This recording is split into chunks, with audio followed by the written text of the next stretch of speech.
जगभरात अनेक विचित्र प्रकारचे आजार आहेत. काही तर इतके दुर्मिळ आणि विचित्र असतात की बघून आश्चर्याचा धक्का बसतो. खरं तर बाळ पोटात असतं तेव्हा गरोदर आईची खूप काळजी घेतली जाते. तिला चांगलं पोषक तत्वांनी समृद्ध आहारही दिला जातो, जेणेकरून ती आणि बाळ दोघेही सुदृढ राहतील.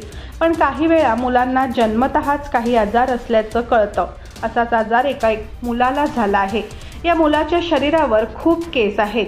हा लहानग्या मुलाचे फोटो पाहून लोक आश्चर्य व्यक्त करत आहे. या मुलाला कोणता आजार झालाय आणि त्याच्या आईचं म्हणणं काय आहे ते जाणून घेऊयात.